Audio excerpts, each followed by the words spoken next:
বালুরঘাটে পৌরাধ্যক্ষের প্রচেষ্টায় অবশেষে স্বাধীনতা পূর্বের কাঁচা রাস্তা হলো পাকা। এলাকাবাসীর দাবি, বাম আমল থেকে পাকা রাস্তার আবেদন করা হলেও কোনো সুরাহা হয়নি। বারবার অভিযোগ দায়ের করার পরেও আবেদন খারিজ হয়ে যায়।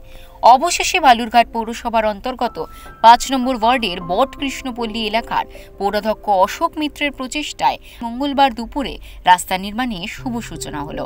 পৌরাধ্যক্ষ জানান, আপনারা জানেন যে বালুরঘাট পৌরসভার পক্ষ থেকে বালুরঘাট পৌরসভাতে যে আমাদের বিএমএ প্রকল্পে প্রায় আমাদের 2,23,00,000 টাকা যে বরাদ্দকৃত অর্থে বিভিন্ন ওয়ার্ডের যে রাস্তার কাজ চলছে, cement concrete road plus pavement, paver block, রাস্তা এক্সটেনশন, তো সেই ধারাবাহিকতাকে বুঝিয়ে রেখে আমাদের বিভিন্ন ওয়ার্ডের কাজগুলো অলরেডি শুরু হয়ে গেছে।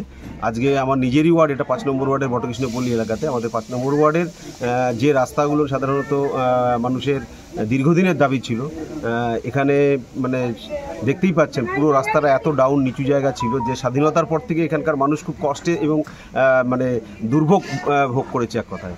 তো ওনারা এই বিষয়টা আমাকে বারবার করে বলেছিলেন, তো সেটা তৎক্ষণাৎ আমরা বালুরঘাট পৌরসভার পক্ষ থেকে সেটা এখানে যে কাজটা বটকৃষ্ণপল্লীতে, সেই কাজটা আজকে আমরা শুরু করলাম। এখানে যে রাস্তাটা বটকৃষ্ণপল্লীতে, সেই রাস্তাটা আজকে সিসি কংক্রিট রোডের যে শুভ সূচনা সেটা হলো। এবং পাশাপাশি ৫ নম্বর ওয়ার্ডে আমাদের 25,30,000 টাকা বরাদ্দকৃত অর্থে আরও যে অন্যান্য রাস্তার কাজগুলো রয়েছে এবং বিউটিফিকেশনের কাজ রয়েছে, পেভমেন্ট থেকে শুরু করে আমাদের ওই রাস্তা এক্সটেনশন থেকে শুরু করে বিভিন্ন কাজগুলো, সেই কাজগুলোরই আজকে এই রাস্তাটার মাধ্যমেই সেই কাজে শুরু হয়ে গেল। একে একে ৫ নম্বর ওয়ার্ডে যে বিভিন্ন রাস্তাগুলোর কাজ, সেগুলো আগামী দিনে সম্পূর্ণ করে এলাকাবাসীকে আমরা উপহার হিসেবে দিই। অনুষ্ঠানে পৌরাধ্যক্ষ অশোক মিত্র ছাড়াও উপস্থিত ছিলেন পৌরাধ্যক্ষ পরিষদের সদস্য মহেশ বারুক সহ পৌরসভার কর্মকর্তারা। নতুন রাস্তার কাজ শুরু হওয়ায় বেজায় খুশি এলাকার মানুষ। বহুদিন আগে রাস্তা হওয়ার কথা ছিল, রাস্তা হয়নি।